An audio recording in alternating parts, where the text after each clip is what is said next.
Hi guys dan selamat kembali ke Studio Sembang. Bersama saya in the studio this week we have Ismail Izzani. Hello. Hi. Sihat Alhamdulillah. Kita sebenarnya lama tak jumpa tau. Lama sangat-sangat. Bukan lama sangat. Actually kita ada terserempak lah. Tapi Banyak nak kali macam serempak, kira jumpa dan lepak lama. Oh, ya.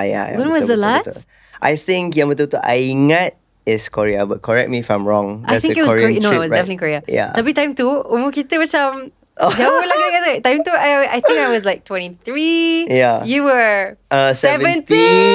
Yeah, 17 or 18, somewhere around there lah. Yeah. That was such a fun trip though. Yeah, it Itu is. fun gila. Yeah. Okay, tapi that means we have a lot to catch up on. So kita akan mulakan macam biasa dengan soalan yang sama setiap minggu, which is, how was your childhood, Mail? My childhood? Yeah. Ay. Oh no. I don't know where to start lah. But all I can say, let me just describe myself when I was a kid. Boleh. I'm very close with my mom. Yeah. I have a very small family. So total my siblings ada 3 orang tau. I'm the only boy in the family. So just imagine growing up, memang sekeliling you memang girls je. I have 2 sisters and then I have like a few mates and then my mom. My dad tak selalu di situ sebab dia busy kerja.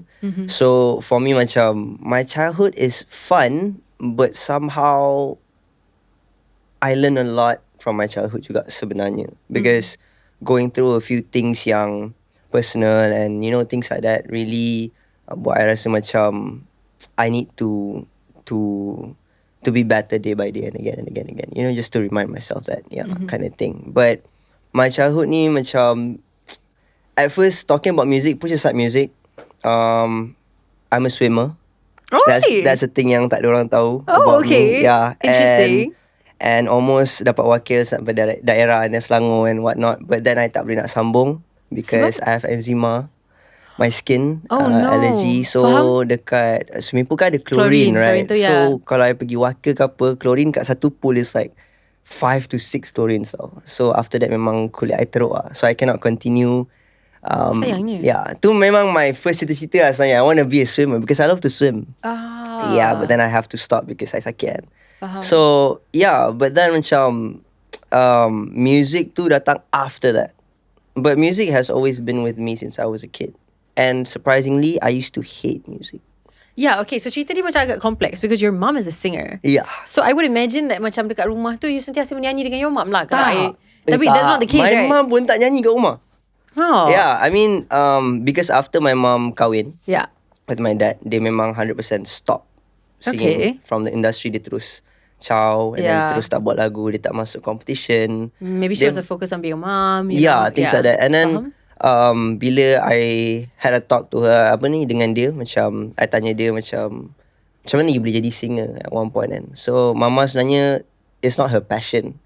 So my nenek yang insist her to become a singer somehow. Yeah. So dia buat for my grandma lah, my our grandma. So so when dia dah kahwin, dia stop and then just nak fokus as a wife, things like that. Faham. So dekat rumah daripada I kecil ke apa, dia tak pernah betul-betul like tunjuk yang dia menyanyi. I tak tahu pun memang penyanyi dulu.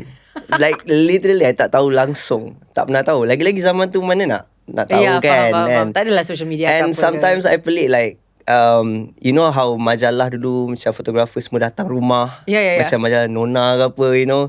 Ambil gambar satu family. So I kena ada. So I macam, kenapa semua orang datang rumah ambil gambar kita? You know, when I was a kid.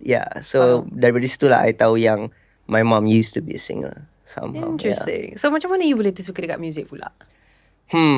Okay, this one, right? Actually masa tu I have no choice sebab I datang lambat sekolah. So masa tu right. Pertandingan nasyid yang tak, ni. masa ni kena register koko. Okay. So ada football, ada archery, swimming club, mungkin semua penuh. Tinggal fotografi. Sebab dia datang lambat. Yes, tinggal fotografi and also nasyid saja. So I masa tu macam nak masuk yang mana kan. Kalau nak masuk fotografi, kena ada kamera. And masa tu I tak ada kamera. And my family memang tak ada siapa ada kamera. So macam memang tak kan. Okay lah, tak apply, just register for nasyid. So since that I macam join for 1 year. And then kita orang masuk this one competition. I tak nyanyi pun. I main kahun. The instrument is called kahun. Okay. So the solo singer demam 2 weeks before. And then cikgu macam, we have no choice dia macam tengok semua orang, your mom used to be a singer, you boleh tak nyanyi? Macam, huh? No, I can't. Like, I tak pernah nyanyi tau ni. Like, zero. Tak pernah try, langsung. tak pernah nyanyi. Umur And berapa time tak ni? pernah perform depan orang. I was 11. Oh, muda lagi. Yeah, I was 11 years old. Okay. Dah jadi 5. And then, macam, okay lah. Try je lah. And masa tu, of course, just to impress girls kat sekolah. Baiklah. Kau tahu, Saya kopi kelas tu macam- mungkin dia tak laku time tu sebab tak ada Instagram. So nak jadi IG yeah, I mean, tak like, boleh lah kat kan. sekolah kan. So Faham. macam, you know what? Let's just give it a shot. So yeah, I tried. And then that was my first competition. Menang pula tu. Lagilah semangat I macam, aku boleh nyanyi lah. Macam tu, faham kan? But it's damn funny how masa tu juga is when Justin Bieber just started dia punya Faham. career. Yeah. And then he was so young. So that is why I also macam look up to him a lot. Sebab dia buat I rasa macam I want to be like him. He's young, he can sing in front of 1,000 millions of people and buat orang happy. So I want to do that. And there's one thing that I realised yang buat I betul-betul minat music is when I perform, orang enjoy. That is where I found yang macam, okay, you know what, this is actually my passion. Because this is one of the easiest way for me to make people, like, to entertain someone, you know, kind of thing. And it makes me happy. Sebab sometimes, okay, kat rumah, daripada I kecil dulu, kalau my nenek datang ke, my arwah nenek datang ke apa, I'm the only person yang, I'm the clown lah kat rumah. Yang my sister semua jenis yang pendiam. I je yang bising, extrovert. The whole family sampai diorang annoyed apa semua. I'm the most annoying person lah kat rumah, senang cerita. But then macam, what to do, right? Like, I love to buat orang gelak. I suka buat orang annoyed. Mungkin satu lagi you seorang je lelaki di antara Yeah, and I'm trying to entertain myself juga. Faham. In yeah, you know. Yeah. So for me macam, that is when I rasa itulah start dia untuk I ni kurang malu dengan orang. Daripada rumah lagi, you know. Faham. Yeah, but to perform in front of people masa tu agak nervous lah masa my first competition tu kan. But after that, the thing yang I tried to do is macam I did my own macam research and homework somehow. Sebab masa tu Bieber from YouTube. And then a few years after that, Shawn Mendes masuk industri. Yeah. Shawn Mendes is from Vine. Yeah. So benda tu yang snap my brain yang macam, Shawn Mendes, Vine, Justin Bieber, YouTube, Instagram tak ada orang from here lagi, like especially in Malaysia masa tu tak ada orang buat cover langsung. Semua cover, semua dekat YouTube. Semua full cover, semua cover kat YouTube. So Shawn Mendes gave me the idea yang macam, dia buat 6 seconds cover je dekat Vine. Because Vine punya video kan pendek kan. So masa tu Instagram pun 15 seconds. So that's what I did. I buat banyak cover just to hilangkan rasa malu tu. If you tengok my Instagram post pun bawah-bawah, I tak tahu I ada archive ke tak, tapi semua yang cover yang black screen. Sebab I malu nak tunjuk muka. Yeah, Okay. those days. Yeah. And then I belajar main gitar sendiri. I curi gitar my sister punya gitar. Yeah, I curi dia punya. Sebab you know, I tak pernah yang macam nak masuk kelas gitar, tak pernah. Faham. I tak suka bagi tahu orang because I feel like I'm enjoying it, so let me just try and learn by myself, you know, kind of thing. Is it like perasaan takut macam lepas you dah bagi tahu orang, dia akan jadi pressure pula? Macam sekarang you akan rasa macam benda tu milik orang lain? I think masa tu benda yang I rasa is I tak malu dengan orang, I lagi malu dengan family. Interesting. Is it weird? Ya dan tak ya lah. I guess maybe if you feel a lot Don't of you pressure. feel like I think if you feel a lot of pressure that you want to make your family proud, then mungkin you takkan nak share sesuatu until you dah macam dah capai something in that field. Maybe lah. Maybe. But to think about it back, I baru teringat macam, actually I malu dengan family lagi daripada I malu dengan orang. Yeah. And Interesting, yeah, it's kind of weird lah. I don't know how and I don't know why. But then macam, yeah. And then when I umur 13 tahun, there's this one point in my life yang macam I told my mom, I want to try and find for my own money. Like, I don't want my dad to bagi I duit belanja lagi at the age of 13. Just because I feel macam I don't want to burden anyone anymore. Because I'm not that good in school. I nakal. banyak buat problem kat sekolah juga sometimes. But all the teachers love me, right, cikgu-cikgu. And so yeah, you can ask them. I sampai sekarang I visit my school, because I love them a lot. Tak kisahlah sekolah rendah, sekolah menengah, because daripada kecil darjah 1 sampailah form 5 I memang dekat sekolah sama. So cikgu-cikgu semua yang memang kena I, even sampai sekarang dah jadi principal lah, apalah, you get what I mean? So macam we're still in touch. But then macam, okay, back to the story. I nakal lah, senang cerita. Okay. Nakal bukan pembuli tak. I just nakal yang like I'm a rascal yang memang betul-betul suka kacau orang, buat orang annoyed, kacau cikgu, at one point. So dia selalu macam tu. There's a stereotype kan of macam budak-budak nakal. Bukan nak cakap nakal macam it's a negative thing, right? But like naughty, a lot of like personality. Tapi dia selalu kan jadi cikgu punya favourite kan? Sebenarnya. Like what? What? Padahal ada je yang study, yang macam selalu datang on time. Tak tahulah, macam ada je lah orang dalam bilik ni yang macam tu. Tapi cikgu macam selalu berkeras sikit, macam it's actually true lah. I don't know what it is, but I understand, right? So I mean, it's just funny how the universe works. But then macam those days masa I umur 13, when I told my mom like, I want to try and find like my own duit belanja and stuff. So mama kata, what do you want to do? All I need from you is to drop me dekat Sogo je mah. That's what I said. And okay, at 13, what is your plan? You nak pergi Sogo, you nak buat apa? Basking. And I did. You bawa your sister punya gitar Yes. I bawa my sister. And your mom tak tahu. And your mom okay je ke nak macam biarkan dia punya anak kecil 13 tahun? Dia macam tak sure lah. Tapi dia macam nak buat apa kan. Macam I just wanna jumpa my friend lepak-lepak. So I bawa gitar. So my mom macam, okay lah, you just want to have fun, right? Just be safe. I'll pick you up before pukul 5 macam tu. Mama selalu cakap macam tu. So like, dia pernah hantar I dekat, sometimes bukan kat Sogo pun, sometimes kat Wan Semaju. And then I ambil transport sendiri pergi ke Sogo. And you basking sorang-sorang, mak you, sumpah. Yeah, alone. This is before I met orang-orang yang penting lah hidup I. Tu nanti lah yang akan cerita. Which is, I'm gonna save it for later. But then this one, I started alone lah. So I just pasang beg gitar tu kat depan, I just nyanyi je. And then for like 5 hours, I dapat like what, RM7. And then you buat apa dengan RM7 ni? You ada macam, did you have like a goal macam I betul-betul nak?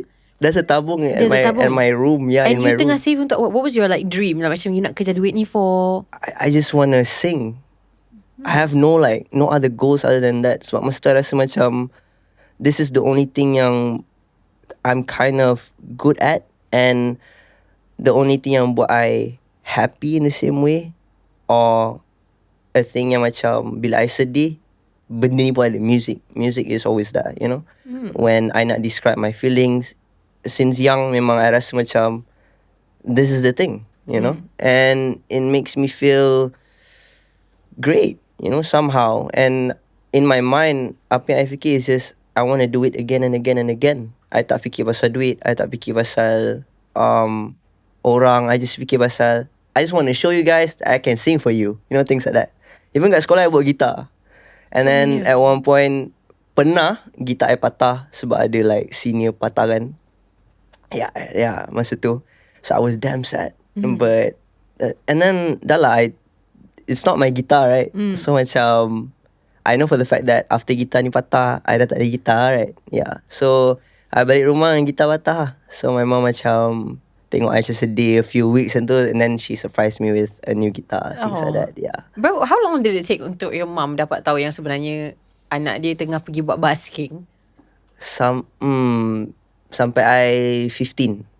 So for 2 years you were basking? Yeah. Wow. Yeah, because at the age of 14 and 15, I met my friends yang ada dalam industri juga, Zain Akal. Yeah, Zain was actually my friend daripada masa tu. The first time I jumpa dia kerja Starbucks. Dia kerja kedai kopi kan. So macam memang tak ada kena-mengena dengan muzik lah. So kita lepak apa semua. And I dah start buat cover kat Instagram. So dia tak payah bercakap macam, this one guy followed me. Dia punya cover kat Instagram macam baik lah, aku suka lah ni. But dia tak perasan yang it's actually me. Oh really? So it's damn funny. I macam, what's his name? Man. So dia tunjuk ada Instagram tu.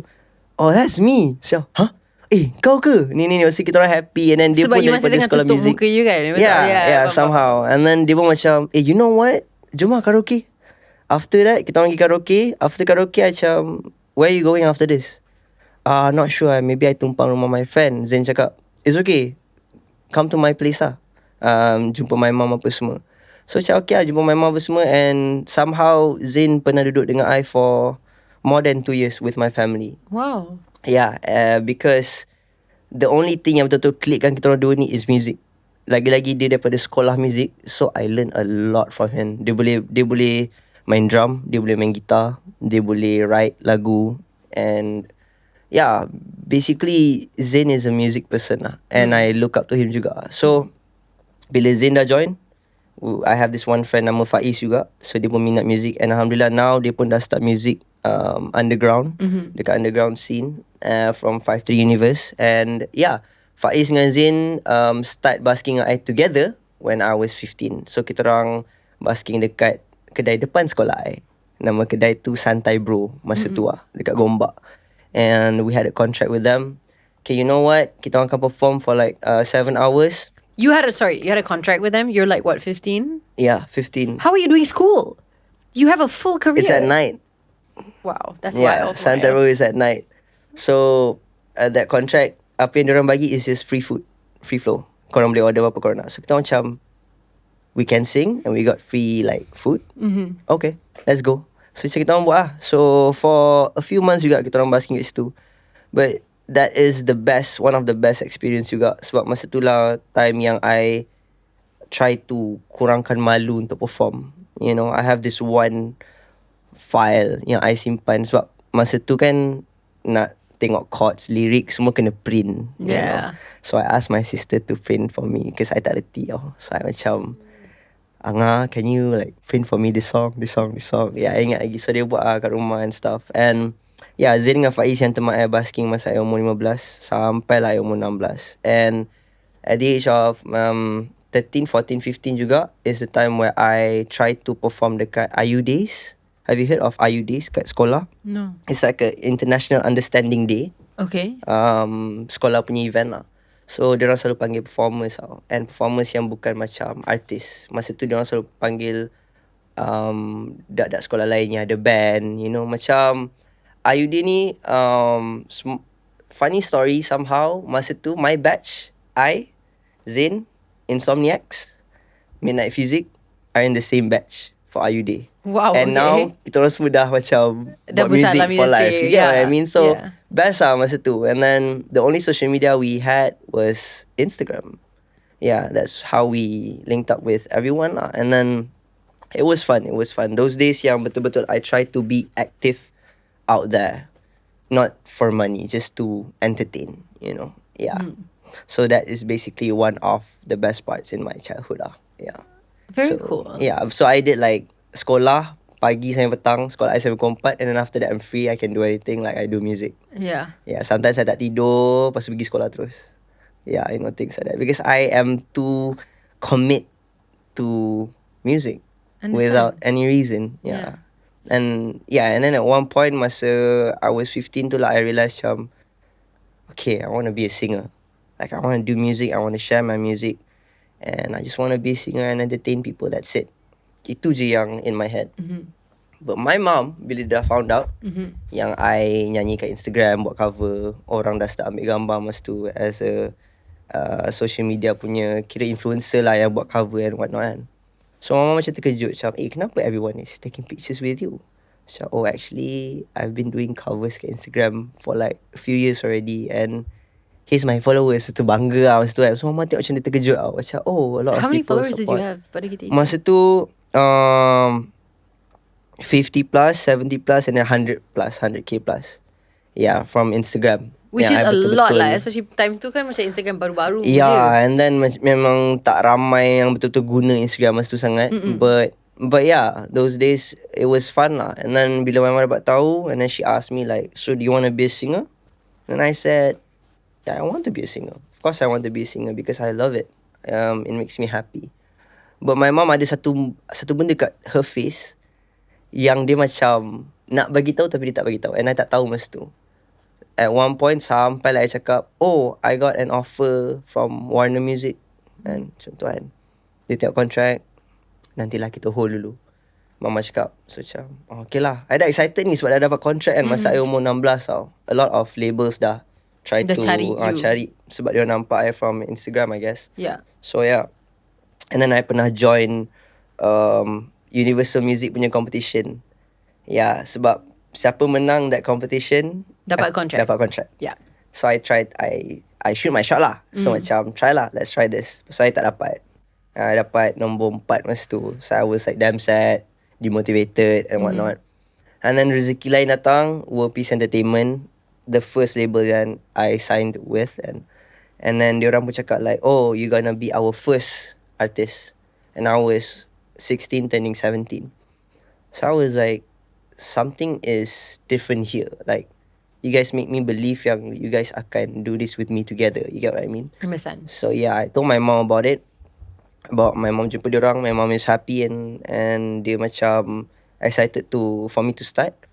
Balik je daripada meeting, the first question dia tanya I, the face yang I nampak tu, Your mom? My mom, the face tu keluar balik. Dia macam terus cakap, are you sure you are ready? So I terus macam, ready for what? Like ready to perform? Yes, I'm happy, I can't wait. No, are you sure you are ready with the industry? Tu je, simple je soalan dia. So I macam, I tak faham. Because I was young and I memang tak tahu what is the industry, you know? Apa yang behind the industry yang you risau sangat, right? Because I rasa macam, if I sign the contract, I jadi penyanyi, I'm good, you know? And that's it. But it's actually not that. And then after that, barulah I slowly belajar, you know? And one thing about my mom ni, the way she ajak I is for me to try and hadap my own mistakes. And that's one thing I like about her. Yang dia tak, I mean marah, of course dia marah. Ada time dia marah, mak kan. But at the end of the day, the way she protect me is kau-kau. And somehow I can't imagine my life without her, you know. And just like I said, I'm not that close to my dad when I was a kid. So I had a tough time growing up dekat rumah. So I always macam out there. Macam I pergi keluar lepak because I just don't want to be home kind of thing. So it was a pressure yang macam dia buat I demotivated and stuff. But my mom, my friends and music was always there for me. So that is why these three things yang I betul-betul takkan tinggal lah. You know? Yeah, kind of thing. Yeah, I understand. So you get signed to this label, time you masih sangat-sangat muda, and then you come out with your first single, obviously. Did you write your first single? A bit. I was involved as a songwriter. Yeah. Tapi not like full song lah. Macam I met a producer to my first time jumpa producers, right? So I'm so happy to work with them and stuff. And then suddenly diorang pun macam, do you want to give some of your ideas? Oh yeah, sure. So for lagu Sabah tu, yeah, I co-write juga sebenarnya. Yeah, this is wild. Considering macam, you guys kena fikir kan, macam usia Mak El time tu is like what, 16? 16, turning 17, yeah. Coming out with your first song. Okay, when you first were coming out with your song, were you very macam, I know sometimes when you look back at it, it's like, macam mana I tak rasa pressure time tu, but I know that you're very young, so it's like your first thing, you tak ada apa-apa untuk lose. How did you feel about making your first song? Did you feel like, oh, I nak? Did you have any expectation ke tak ada langsung? Masa tu, expectation tak ada. Kan? But they just full with like enjoyment, you know, like I just can't wait to do it. Yeah. To release it, to do it. It was kind of rushing, tapi tak juga sebab I have good people around me. I have my manager masa tu 𝙁𝙊𝙇𝙇, shout out to 𝙁𝙊𝙇𝙇. He was there for me and dia yang guidekan Ismail Izzani ni. And also dia lah yang betul-betul buat the branding for Ismail Izzani ni. So for me, I put my trust in him and it works, alhamdulillah. And my mom. And yeah, tapi to answer your question, and masa tu, I think because kita tak the pressure tu kurang sebab orang tak kenal I lagi. But I mean, orang tak kenal I tu macam, kira you dianggap macam baru lah. Yeah, baru it's like, lagu pertama. This is my music. Nah, yeah, you know, faham. You get it? So macam, for me macam, I'm excited for people to get to know me. Yeah. Masa tu. That's why I tak rasa pressure sangat. Because I know I have something inside me yang macam, you guys can enjoy this, you know, with my music, with my my song, with my music, with my vocals or whatnot. But then macam I just want the song to be out there now masa tu. Yeah. Faham. And then you said kan macam your manager yang cipta you punya branding time tu, and the image of Ismail Izzani, how macam dekat was that image to diri you yang sebenar? Ke dia macam sejenis character yang like did you become the character? Atau ke karakter tu dicipta dulu, lepas tu you jadi karakter tu, ke karakter tu dicipta berdasarkan you? You faham tak apa yang saya nak tanya? I think karakter tu dicipta berdasarkan I. Because that's good. one thing about Adib ni, dia pun percayakan I 100%. Masa tu even I colour rambut lah apalah. So dia cakap, "Man, kau tak boleh colour rambut lah." Macam tu. Macam, why? Yelah, because kita nak start the real game, you know, to be in the TV and whatnot. So macam kan, certain TV kan tak lepas kalau colour rambut. Ya, betul. Masa tu zaman-zaman ripped jeans, skinny ripped jeans. So I macam, but I want to wear this. So dia macam, tak boleh, kau kena stop pakai skinny ripped jeans ni, lepas tu kau kena colour rambut hitam balik. Faham. Macam, I don't want to, you know, masa zaman tu kan. So I macam, okay lah, fine, I'll do it. So yeah. But one thing about Adib ni, we connect because dia pun sebenarnya minat muzik. And dia sebenarnya student masa tu. Student university. Yeah, dia study lagi masa tu. Dia pun young gila kan? Yeah, actually he's young. When I was like 16, 17, I rasa dia baru 20. Yeah. So dia pun macam kita orang ni macam orang-orang yang memang minat muzik. So dia pun, lagu demi kita, one of my song, sebenarnya dia yang buatkan lagu tu.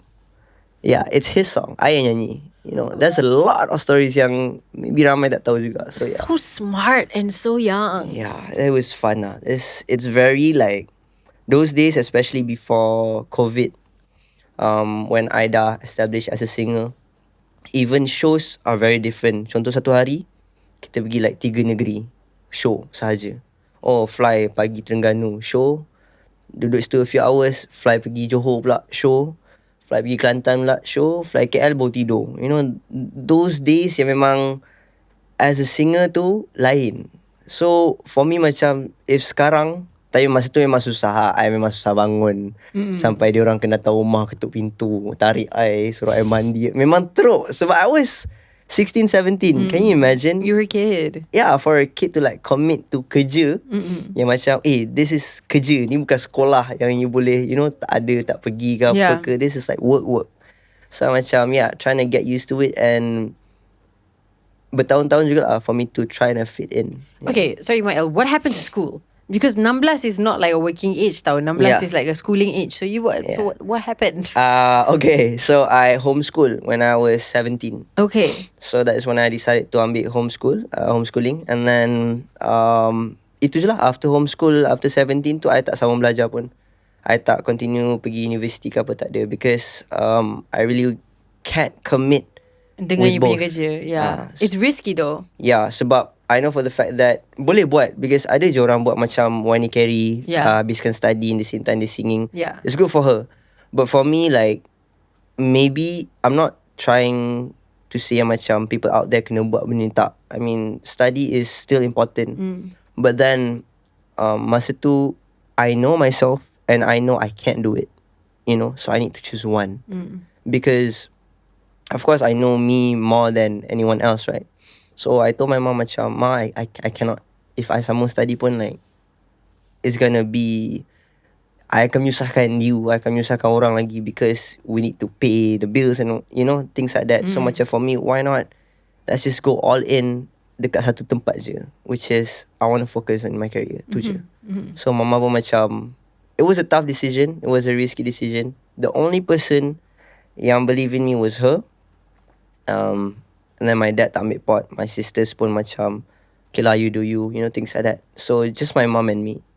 And my sister support in a way macam, you can do this, little bro. But then macam, dia muda juga kita orang, yeah. And then especially my elder sister, I dulu I tak rapat sangat dia, because dia jauh. Dia sekolah college KYS dekat Melaka. So I jarang jumpa dia. Habis sekolah, dia study dekat London. So masa I kecil masa tu, memang I tak tak dapat spend time dengan dia sangat. Faham. After dia balik from London, barulah start I dapat spend time dengan dia. Yeah. Faham. But yeah. So Sabah came out and it was an immediate success. Like, what was the reaction for these two? Like, you and your manager, dua-dua these young boys that just like rambled on this career and then had a hit. Yeah. So what was the reaction? I think masa tu it was the right time for us sebenarnya. Sebab everyone was busy with, there's a lot of new singers masa tu. My batch is Mantino, Sufyan Saimi, Rousti. Yeah. But masa tu diorang semua keluar with ballads. So they are like, you know, like ballads back to back. I'm the only person Sabah. Sabah was like pop. So semua orang macam, hey, this kid, who is this kid? Ramai yang sampai cakap I'm from Indonesia, from Singapore. You know, those kind of things. But diorang rasa macam, this is not Malaysian music. Unique lah, you stood out. Yeah, because my first single pun, I took the risk campur lirik English dengan Malay, which is masa tu tak ada orang buat. Yeah. So for me macam mix je lah. Let's just mix like both language. Why not? Because we have nothing to lose. We just want to show people like we can do good music. That's it. So my manager pun masa tu believe in me, and then we did it. Yeah. How did your life change? Like on a personal note, like your friends and like stuff. Like how did that change? Crazy. Like I met a lot of people, and then it was just pelik for me to grow up with that environment sebenarnya. Sebab yelah, when you 17 tahun, you dah dapat gaji every month yang macam you can't imagine. Like of course I'm somehow culture shocked. Oh, I want to buy stuff, I want to buy cars, I want to buy this, you get what I mean? Macam tak fikir jauh. So that was me lah. But having that phase in my life really helps me a lot, even though it was hard for me. Sebab people come and go banyak. Macam my friends kawan dengan I with a reason, things like that. And then those days is when I tak tahu am I safe or not with my friends, even with my friends. Sebab you tak tahu kenapa diorang kawan dengan you. You know, things like that yang buat you overthink, especially when I was a kid. Dan I macam tak kenal like the dunia luar lagi, right? Macam banyak jenis orang kat luar sana yang I kena jaga-jaga, I kena, yang mungkin nak mengambil kesempatan atas you sebabkan you famous, sebab things you like that. dah buat duit. Tapi macam apa yang I fikir macam, you know what, let's just buat baik dengan semua orang lah. That's the only thing yang my mom, because I'm an observant, so my mom is that kind of person yang dia memang baik dengan semua orang. Even yang bukan anak dia pun dia treat macam anak dia. Yeah, I faham. We were talking about macam you know, macam susah nak trust your environment and stuff like that. Tapi I know that this is also the age yang you decided to start living alone. Yeah. Right? So did that not make your situation of tak tahu nak trust apa tu worse? Sebab you sekarang tak ada dengan your family, you dah, you know, dekat rumah pun you tak ada support system. You faham tak? Macam why? I think because back then I rasa it's too much for me to handle things at home. That's why I wanted to like, you know, like to leave. But somehow I was still visit you guys, things like that.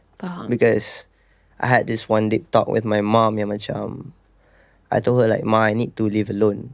Like I need your help because I'm 17 and then I cannot sign contract untuk sewa rumah. Nak cakap 17 boleh ke dia? Tak boleh, yeah. That's why I need my mom lah. So macam, dia kata, no, why? Just stay here, just stay home. And then a few months after we had that talk, things are not doing great. A lot of things is going on, like hard times between me and my parents, and then I decided to macam, that is the last option lah. I need to leave because I need to focus, because I already took the risk untuk tak sambung belajar. So if I can't focus in music, I know the fact that benda ni tak akan jadi, you know, and I will fail, and I don't want that to happen. So I told mama macam, you agree for me to ambil the risk, and now we need to take another risk to make that risk happen, you know, the things that we decided, you know. So macam, she dia pun try to open her mind, and then my cousin tolong I pujuk dia semua. So yeah, dia bagi I duduk sorang. And masa I duduk sorang tu, yes, it's very helpful for me to learn a lot of things alone. So that is when I try to belajar macam nak hidup sendiri. You know, beli groceries, masak, kemas rumah, things like that. So at the age of 17, betul-betul, that is when I betul-betul belajar to live alone. Yeah, kind of thing. Yang kalau I sedih pun, and I ni jenis kalau sedih I tak suka bagi tahu, and I tak suka tunjuk ke orang. So it's not good, but in the same time it helps sebab I dapat kenal diri I more. You get what I mean? Tapi you jadi sangat independent tu, Mak ya? Yeah, it's actually not good lah if to think about it back kan. Tapi yeah, but it worked. Bukan nak cakap it's not good lah. I think it's just like it is what it is. It is what it dan is. Dan dia diperlukan untuk sesuatu yang lain. Like semua benda dalam dunia ada pros and cons kan. So it is what it is. But 17 living alone, that is a big step. And I really, it was not easy. Yeah, I better cakap like for your mom to agree to that and stuff like that. Yeah. But I can, in a weird way, I boleh, bukan menggalakkan, tolong jangan jangan. This is just about, we're talking about me here, okay? Specific story kan. Tapi okay. In a way, I can kind of, I sebagai seorang yang kerja dalam industri seni, I can kind of understand where it's coming from as well. You already made this risk. Yeah. Now you have to keep making the risk of whatever risk yang diperlukan untuk menghasilkan the first thing. Betul. It's just for most people, we make this in an age where kita dah boleh sign lah. Yeah. Untuk you didatang lagi awal. Dah awal, yeah. Tapi that's, wow. And that is also when I took the wrong path in my life juga. To kenal orang-orang yang salah. Not to say salah lah, but the environment yang I macam tak supposed to be in that, you know, environment, you know, kind of thing. Understand. Macam jumpa orang-orang yang kerja nak have fun saja, you know, things like that. So that is when I say macam I ni actually ada face of culture shock tu. Because yelah dah bergaji, dah duduk sendiri, dah ada kenderaan sendiri, so dah ada flexibility yang luar biasa lah. It's too much. Tapi I selalu terlupa yang macam, what is the main reason I buat semua ni? Dah tinggal lama dah. The singing part, the focus on your career part dah tinggal lah. Because I terlalu I had a lot of fun with my friends. So macam, this is not good, you know. But somehow I dapat realise benda tu quite late. Because I pula fokus on banyak benda, and I ni jenis yang cepat bosan with one thing. You know, if I ada one thing, cepat bosan, I tukar hobi, you know, things like that. So those days betul-betul buat I rasa macam life is just too short for you to focus on one thing. Yeah. Honestly, Mail, I know some people who have had this exact same culture shock as you bila diorang dah umur 30-an. So, I mean, sebagai seorang yang 21 sentiasa, tapi sedikit lagi tua daripada you. 21. Forever 21. Apa yang boleh cakap is, I understand apa yang you cuba nak sampaikan ni. Tapi at the same time, I think that kalau you kena lalui benda ni dalam your life, biar benda tu datang awal daripada dia datang bila you dah 30 dan you dah membuang jauh lebih banyak masa dalam kehidupan you yang you tak boleh ghostan dah.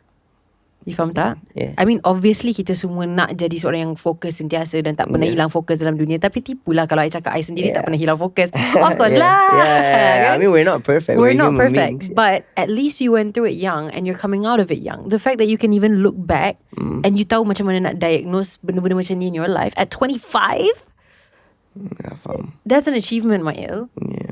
Yeah. But it was tough because there's a lot of years yang I betul-betul sampai nak stop, you know, things like that. Tapi what's the point, you know? Because this is the one of the things I memang tak boleh tinggal, which is music. So tak kisahlah susah macam mana pun things get, I akan try to find a way and still do what I love to do, which is to do music and share to people and entertain people tu je. So I'm assuming yang susahnya semua behind the scenes. Sebab apa yang kita nampak dari segi macam your career was just like hit after hit after hit. I don't understand. I mean, dari luar lah, dia tak nampak.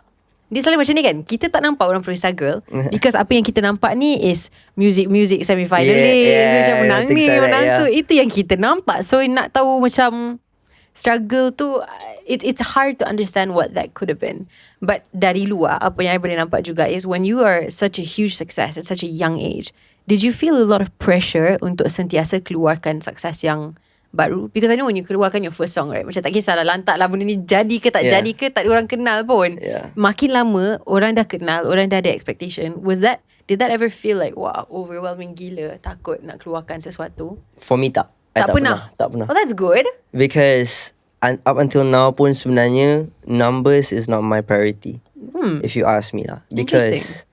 Because music is very universal. Like you can explore a lot of things in music. There's a lot of genres, a lot of macam-macam arrangement. So for me macam it's an art yang I want to share to people out there. Well, rather than that question, actually I have this one phase in life where I cannot do my own music because I need to think about the listeners in our country. Oh. Yeah, so the label macam cannot, you have to do like that. Ooh. I want to do this. Cannot. We have to do something yang radio boleh play, radio akan play, you know. Actually, that is the challenge personally for me. That's so interesting. Yeah, sebab rather than rasa pressure nak keluarkan lagu yang kita nak, sebenarnya as a musician, if you ask anyone out there pun, I rasa diorang banyak gila lagu yang diorang simpan, yang diorang rasa nak keluarkan tapi tak boleh. So the real challenge is actually not the pressure yang you ada untuk share your song yang you takut ke apa tak. The pressure is actually when you want to do your own song but you can't because you need to think about the radio, the TV shows, the listeners. I have a question for you. Okay. So benda ni datang daripada obviously like internal management kind of conversation lah kan. Tapi macam mana you nak tahu lagu tu akan pergi ke tak sedangkan you tak keluarkan dia? Contohnya, right, bila kita ulang balik kepada your first lagu, you buat sesuatu kelainan. You buat dalam bahasa English dengan bahasa Melayu, and you buat pop. Zaman semua orang nak buat ballad. So itu kira macam sesuatu yang takkan laku lah sepatutnya. Sepatutnya kalau kita ikut formula yang berpusing-pusing, that's not a good formula to do, but you did it and it worked. So kemana pergi ni confidence tu untuk buat sesuatu yang luar biasa? Kenapa makin lama, this is a repeating pattern with all artists, is that after you dah capai one success dengan your art, which is unique and different, they're like, okay, sekarang kita conform, kita jadi sebiji macam formula. Padahal you dah sampai dekat sini sebab you did something different. Why are you changing? I feel like because every year there's new music, new people, new environment, and then the listeners pun setiap tahun bertukar. Ada yang tahun this one year, hip hop sahaja. Faham. Sampai end of the year. Next year suddenly galau sahaja. Faham. You know, things like that. Listeners pun ada season diorang. So in a way, tak semestinya kita buat lagu, kita kena release after this. Kita boleh simpan lagu tu for 5 years. After that, we release, lagu tu akan jadi. Contoh,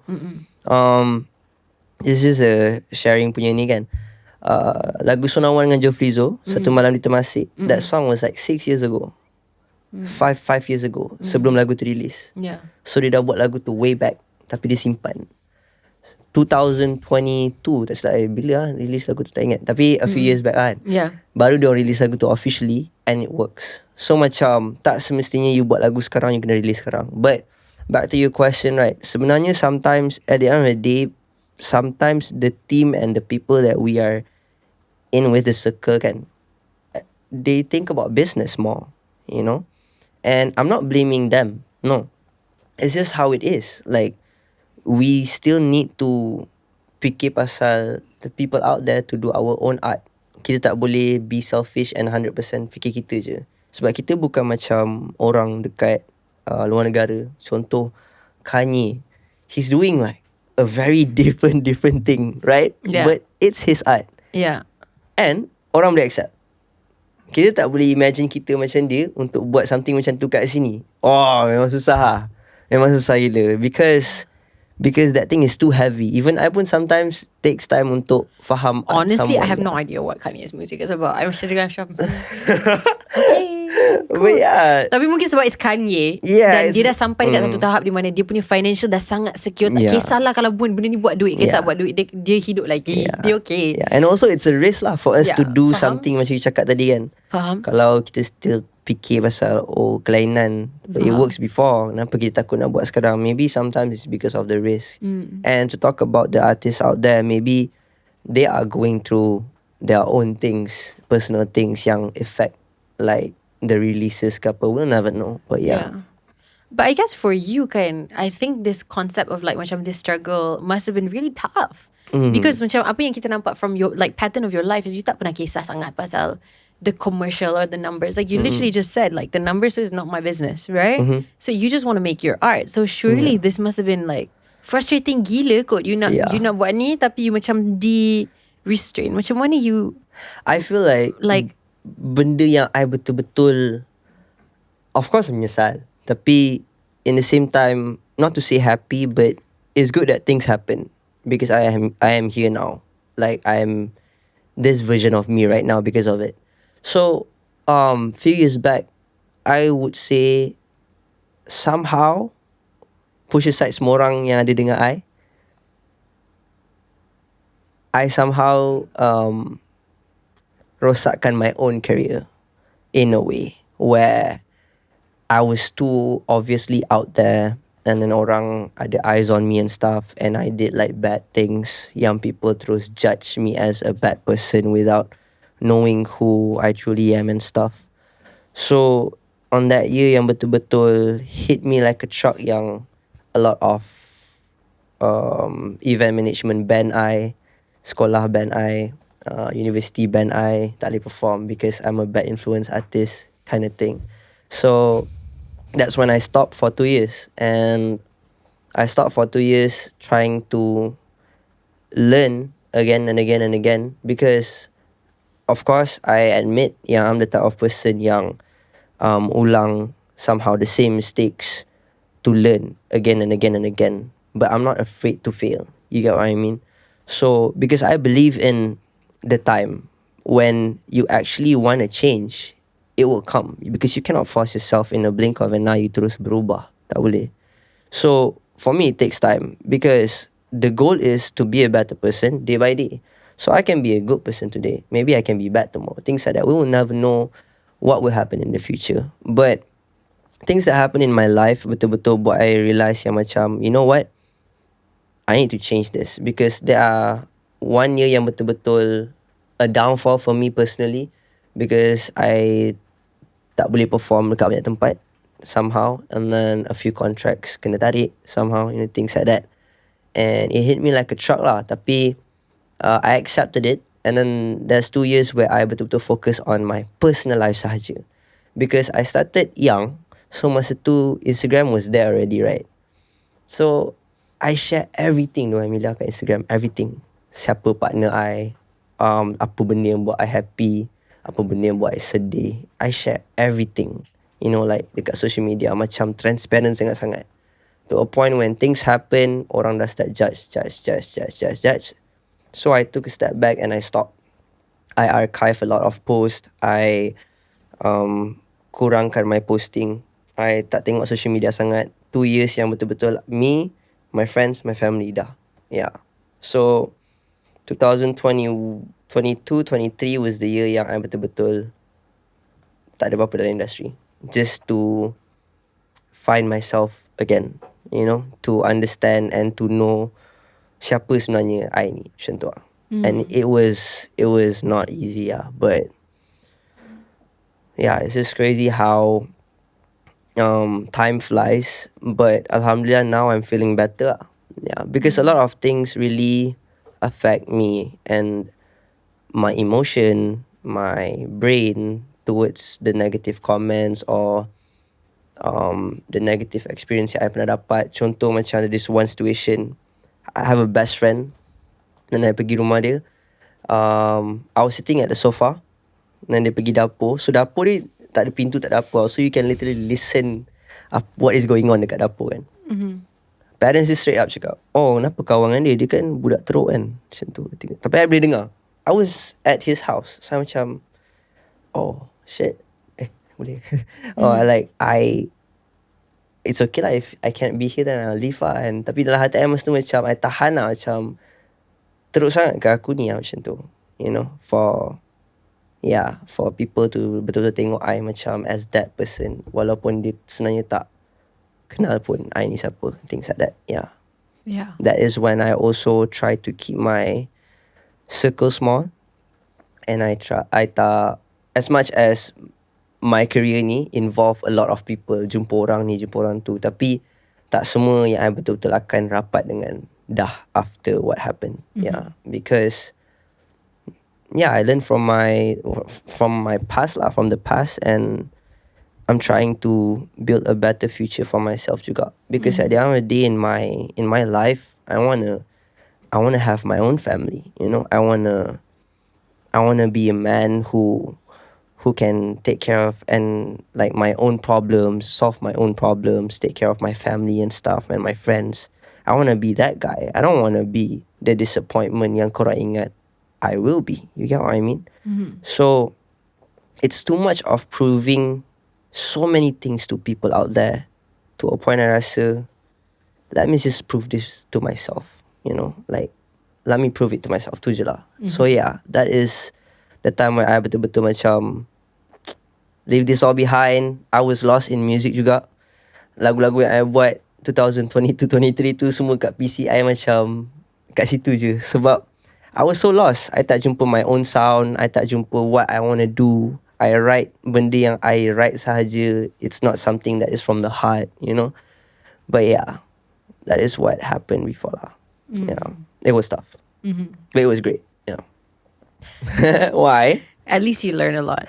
A lot. But Yeah. alhamdulillah lah, I'm very grateful, and it is not wrong for me to say macam don't afraid to like ulang your own mistakes, you know, because we are human being and we are not perfect.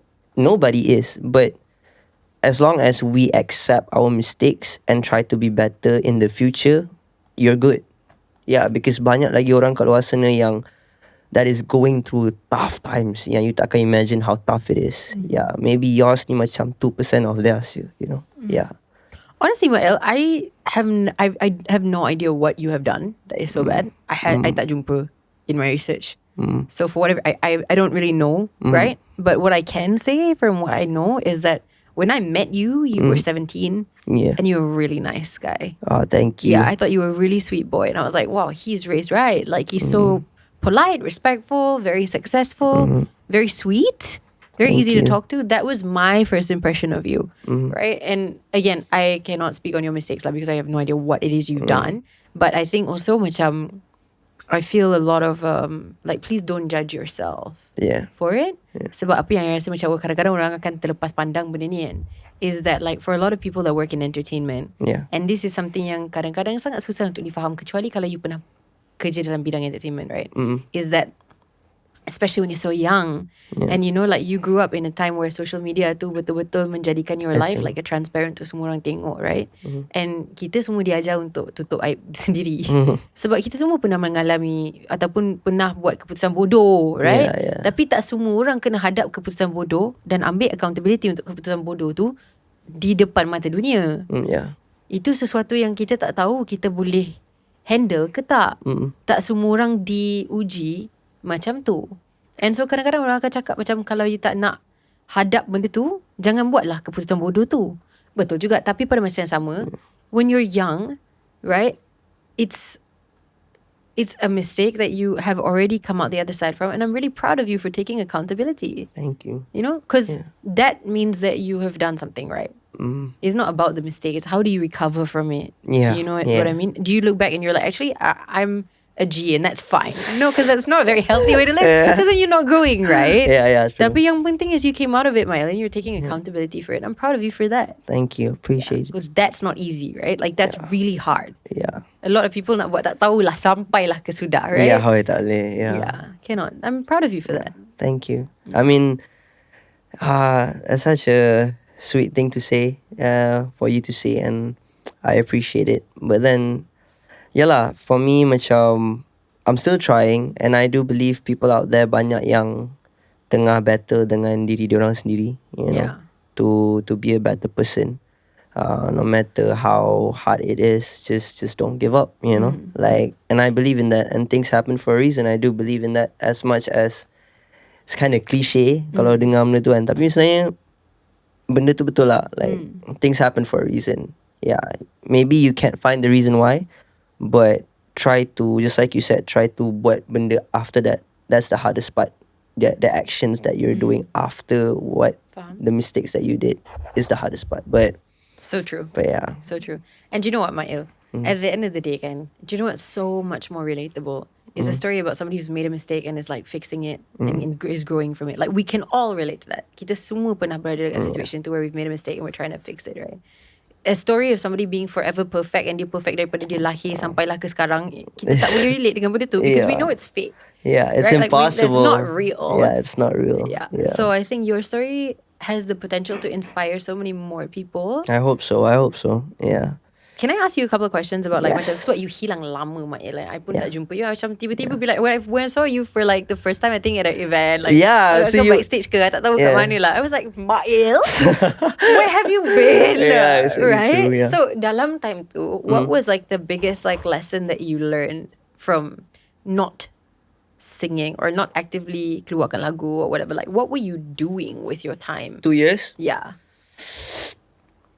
I realize yang benda yang I terlepas masa tu is I kurang appreciate my private life. And I should bahagikan my career and my work punya life dengan my private life. That's what I should do. Tapi dulu I selalu campur semua. Faham. And it was too transparent yang orang semua tahu everything about me, And then orang boleh senang judge you lah. Yeah, things like that. And somehow 2 years yang I hilang tu, I just like I said, I try to cari diri I, kenal diri I more. Siapa sebenarnya I ni, Sebab PKP ni betul-betul hit I, sebab I duduk sorang. Kan masa tu kena lockdown, duduk sorang. So I miss my family. My family jauh. I duduk kat Bukit Jelutong. My family dekat Ampang. So I cannot like balik sebab jalan tutup apa semua kan. So masa I duduk sorang, like ada satu benda yang spark and a question yang macam kat diri sendiri yang, Mail, sebenarnya kau kurang spend time dengan diri kau macam ni. You know what I mean? So masa tu I sorang, so I spend time dengan diri I je lah. I tengok movie, I'm with my cats, I buat lagu. So I realise macam I tak pergi lepak, tak jumpa orang, tak bercakap dengan orang. So macam actually kita semua ni sometimes terlupa that we need to spend time dengan diri kita juga. Not just with people or with friends ke apa. Sebenarnya alone punya time is important, to be alone. Yeah, it's very important for you to maybe somehow dekat setengah orang benda tu yang akan refresh their mind untuk work better in the future and whatnot, to get more ideas and stuff. So PKP memang hit I benda tu. So when I was gone for 2 years, I just focus with my like family and friends and my private life. I try to, cari a new hobby and stuff, but it doesn't work like that. So for me macam I just stay in my comfort zone and just nothing much though, honestly. I just enjoy my private life, that's it. Yeah, but enjoying my private life, bila I cakap benda tu, it's not just one thing, it's a lot of things, know. And I realised juga masa tu yang I dah jarang spend time dengan family. So I spend time with my family more, even though it's not easy and stuff. And then as much as, so my parents divorced masa tu. And I realised that at the end of the day, macam mana pun, my mom is always gonna be my mom. My dad is always gonna be my dad. Tak kisahlah diorang cerai ke apa ke. But we are still somehow family, So for me, that is also the time where I try to accept yang I need to make time for my dad juga. Yeah. So that's what I did lah. Mostly with my family and friends tu je lah. Just to show that I appreciate you guys to be in my life, susah dan senang macam tu lah. So that 2 years really helped me a lot because I feel good when I buat benda-benda tu. Bila I try to, I tak paksa diri I pun, I try to spend more time with my mom, with my dad, with my siblings. Dia buat I happy, you know, and all of this music or career or industry needs somehow dah dekat belakang. But at one point, just like I said, I tak boleh buang benda ni because this is one of the things yang it's so hard for me to stop and I won't. So I know the fact that it's okay, I'll take my time and one day I'll be back, you know? Yeah, and that is when last year, 2024, I signed with Def Jam. Alhamdulillah, everything is doing great. And this is my first time being with a proper label because Def Jam is a huge label. It's under Universal Music, right? So yeah, thanks to Joe Frizo yang betul-betul banyak kali nak jumpa I macam I want to sign you all the time. Saya macam nantilah. A lot of times, dah bertahun-tahun dah until 2024 barulah I macam, you know what? Okay dah. I think I dah ambil these 2 years yang betul-betul I spend time with my private life. I dah belajar macam mana nak share my private life ataupun my career-wise punya life separately. So I dapat manage my own, you know, time and life. So that is when I decided to sign with them. And I signed with Def Jam, and here I am now. Yeah. Okay, wow, crazy. So you're back. Yeah, I'm back. Right? And you're 25. I'm So 25. honestly, Yeah. you're still early. Yeah, he's had a whole ass career and he's still early, right? But what is it that's different this time? I guess, like, dari segi macam mana you nak jadi Ismail Izzani. Like, what's different about Ismail Izzani kali kedua ni yang you macam datang balik industry after you found your peace for like 2 years? Now you're more prepared. You're definitely an adult now. Without a doubt. Somehow, yeah, I'm prepared. But then, bila datang balik, the environment is already different. Yeah, TikTok is here now. Yeah. Everything is TikTok. And then everyone can be boleh jadi penyanyi, semua orang boleh buat show sendiri. So dia dah lain lah. And somehow as much as I dah ambil those 2 years untuk kenal diri I lagi, bila I'm out again, suddenly everything out there dah berubah lah, you know. So I need to learn again. Yeah.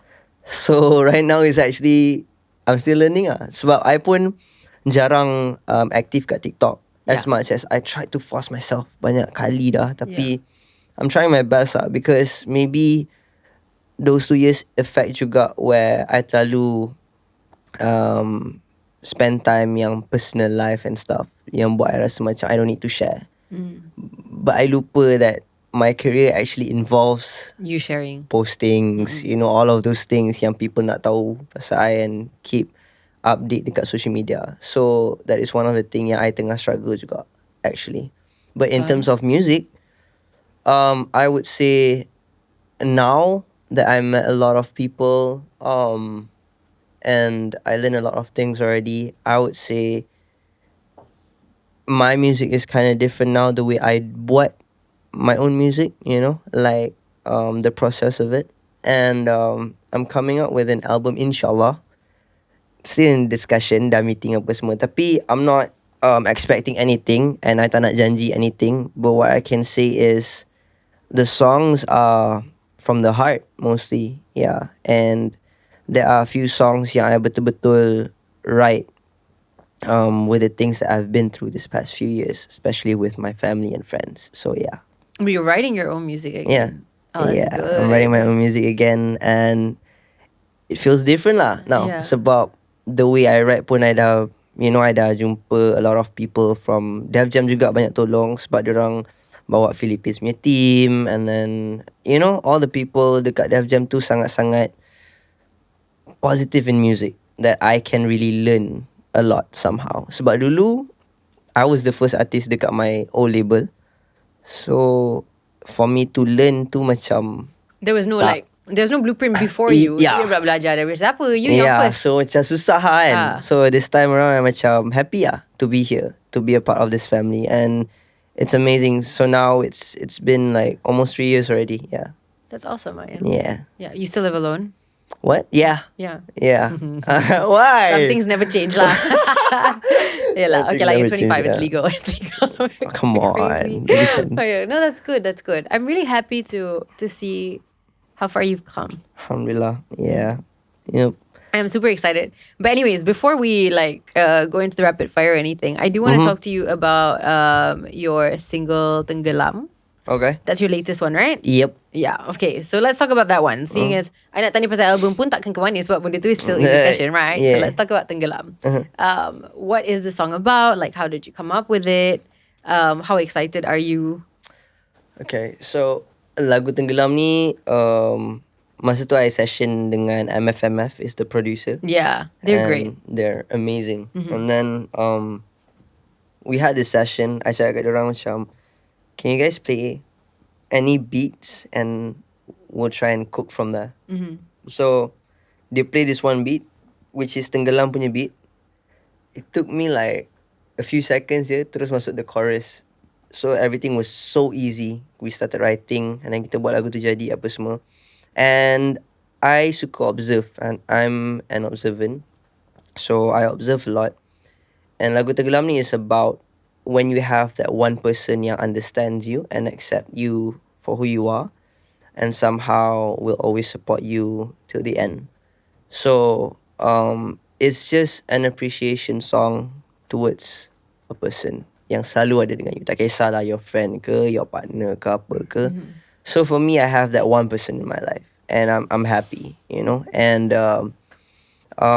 that is when everything was just so easy for me to buat lagu tu, and I observe a lot too. So it's based on the environment I'm in lah, basically. And when lagu tu release, the goal is like, dah lama dah diorang tak tengok I dance balik, you know, in my music videos and stuff. So lagu Tenggelam ni, if you tengok the music video, I dance lagi. And it was fun. It was fun because for me macam I need to do something yang I dah pernah buat dulu, yang rancak, you know, and a dance song yang orang boleh vibe with. And Alhamdulillah, when lagu tu release, the feedbacks are good. It's just that the difference is when maybe lama dah orang tak dengar cerita from Ismail Izzani ni, so somehow diorang dah move on to a lot of different artists yang lain, you know. You get what I mean? So I totally macam understand. it's a struggle for me untuk dapat my crowd balik. But just like I said, at the end of the day, it's not about the numbers. I just want to share what I want to share. So this is just the start. Yeah. Yeah, for sure. Yeah. Yeah. Why are you looking at me like that? No, I'm just thinking about your story. Thinking about like, it's just like processing lah apa yang you tengah cerita. Because it's kind of like, for such a young man, you've been through a lot, Maya.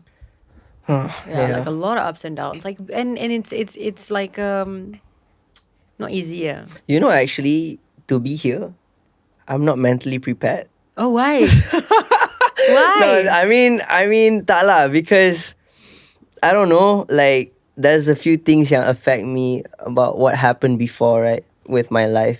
There's a few things yang betul-betul affect my, just like I said, my emotions, the way I think and stuff. So why I said mentally I'm not prepared to be here actually is because I'm scared to be in your podcast. You know, like this podcast is like amazing. Like I watched a lot of episodes too. Thank you, Maya. But not all lah. Cuma I watched a lot of episodes too, and I know somehow this podcast is amazing, and the opportunity for me to be here is not easy. And when I'm here, I'm just scared because of like people out there. You know, like it's hard for me to be out again now. Yeah, a bit hard, but I'm still trying lah. Yeah. But no offense, I'm not saying that. No. None taken. I completely understand. Like, and tipu lah kalau I cakap kadang-kadang I tak takut juga. I feel like I can understand so much of what you're saying, and how do I say? I think there's always going to be a fear. And I think recently, this is something that I battled with myself as well, right? Of like my fear of my own audience.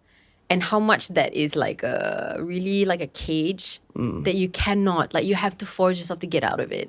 Right? Tak kisahlah you rasa diorang judge you macam mana pun. I've been in some situations. I'm definitely not a controversial person because I cannot handle it. There's like no way. Like there's no way, right? Like I'm too like a kanchong spider. I'm too like I will study hard. I'm on time. Like I'm too like that. You know what I mean? But there have been certain situations where I thought I was doing the right thing and people got really angry at me. And when people get angry at me, they get really angry at me. they get angry at me, right? And I'm like, guys, chill. Like I'm always trying my best to do the right thing, and it's so scary. And after you dah mengalami something like that, which is I don't think it's on the same level as apa yang you experience, but to a small percentage, I boleh relate dengan apa yang you cakap, like of like being scared. Yeah. I get it. Yeah. Right? But then you also have to think about it, and like something yang I tengah nak counsel myself balik kan. Yeah. And it's I think kita semua akan counsel ourselves, like sampailah ke sudah yang kita Betul ada lah, di sini. sebenarnya. Tapi we choose to entertain. Yeah. We choose to entertain. Yep. It's We our are decision. lucky to entertain. Yeah. You know, we are lucky that kita boleh buat duit Betul. from what we love. What we love. You know what I mean? And selagi benda tu is bukan kita dalam keadaan terpaksa ke apa ke, kita kena paksa diri kita juga untuk keluar daripada perasaan takut tu. Betul. Sebab kalau kita takut, kita akan sekat kita punya art, and kita takkan entertain siapa-siapa sebab kita pun tak entertain Exactly. pada situation tu. Like you cannot make other people happy if you are in a place of fear. Yeah. Yeah. And for a really long time in this podcast, I noticed that macam bila I nak tanya someone an interesting question, I macam tak apalah, kita jangan tanyalah benda tu. I takut. Takut dengan orang punya. And then I'm like, if I am like this, then I'm messing up my guest. I'm messing up myself. I'm messing up everything because we're not making anything that's interesting. Yeah. We're not it's actually entertaining. true. Yeah. Right? Yeah. Yeah. Yeah. You're actually true. So don't be scared, because selagi you can accept responsibility for anything that you do, and you dah lalui benda tu at 25, I'm sure anything that you do in the future, it's the lesson that you learned from this in terms of how to take accountability, how to stand up, how to recover, this is what life is about. Yeah. Life is bukan about macam duduk macam katak bawah tempurung sampailah like then you belajar apa, bro? Yeah, that's actually Faham true. tak? True. Yeah. But I'm happy to be here, don't get me wrong. I'm so happy that you're here too, Maya. excited to And be I'm here, so happy actually. to hear about everything that's coming up for you. I hope I album next year. tak yet banyak sangat lah tadi kan. And this show is about you. You have to yap tau. Kalau you tak yap, I akan rasa macam wow, I suck lah sebagai host. No lah.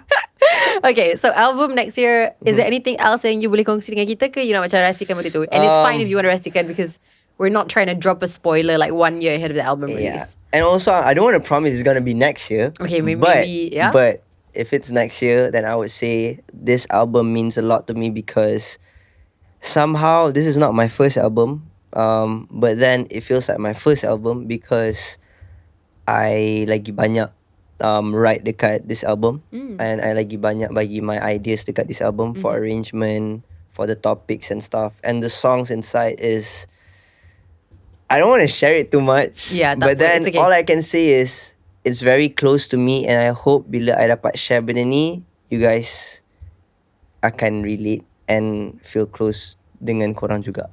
That's all I ask for. Yeah, and that's all I hope for. Yeah. Good job. Alright, so sebelum kita, wow, episode ni memang kelakar. Ada je batuk, ada je bersin. Gang, kita rapid fire jom. Okay. First question is, who is the first person you let listen to your new songs? The first person? Your mom ke? Oh, not my mom. No, your mom. No. My mom. Okay, that's one thing lah. Kalau lagu baru je, my mom always the last lah, because I want to give the perfect one. Okay, faham. So kalau nak cakap pasal first demo ke apa, usually my friends are. Oh, okay, that's good. A lyric that you wrote that perfectly describes you. Banyak. He said, I wrote them all about me. I rasa one of it is lagu Tenggelam. Okay, senang. Okay. Lagu Tenggelam, the verse. Percaya kisahku tu yang dulu takkan ulang. I'm gonna show you my best side, something like that. Yeah. Oh, that's nice. Okay, what food can you never say no to? Beef. Wagyu beef. Ooh, never. I can't good say choice. no to beef. I agree. The best app on your phone? The best app. Cakap TikTok kan? TikTok kot. Kita semua dah terajun. The best app? Oh, Facetune. Jujur sangat tu. No lah, kita tak apa biar lah. Okay je. Okay. Emilia pun. Okay guys, jangan cut di sini dah. Jangan. Ya, kita tak cut. Tapi Facetune kan? Macam Macam-macam I pernah buat, guys. You guys don't even know. Kadang-kadang I akan face tune benda-benda yang background, face tune. Betul, I akan betulkan macam-macam guys. Kalau I tak suka, it's okay. It's the best. Okay, yeah. You know they can do video now too. Yes. Crazy. Siap lah. Okay, kita very correct. One movie you can watch over and over and you takkan bosan. I takkan bosan. The Notebook. Okay, Casanova. Yeah, I think I'm so bad at this lah. No, The Notebook. I cannot. It's such a good can't- movie, tapi Yes.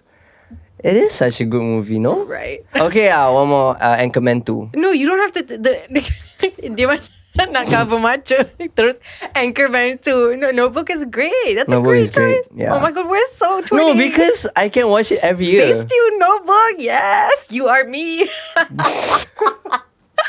You can watch it every year. Yeah. Comellah awak ni. Okay, baiklah Mail. Okay, best advice you've ever been given and from who? My mom. Kita tak boleh puaskan hati semua orang, and kita tak boleh paksa semua orang untuk sayang kita or suka kita. And as long as we can accept our mistakes to be a better person in the future, then you're good in life. That's so true. Yeah. So true. That's one thing I akan hold on to. Yeah. When she said that, yeah. Good job. I'm proud of you. Thank you. Sebelum kita habis episod kita, is there anything yang you nak cakap kepada peminat you di luar sana? Hey everyone, I'm back. I'm doing music again now, and I'm focusing to do more music in the future. And I really hope you guys are still with me and keep supporting Malaysian music. And all I can say is, don't forget to listen to Tenggelam and more music coming in the future, inshallah. Okay. Thanks guys for watching. Kita harap you guys enjoy this episode. Thank you meluangkan masa bersama kami sepanjang ini. I'll see you guys next week, same time, same place. Bye. Bye-bye.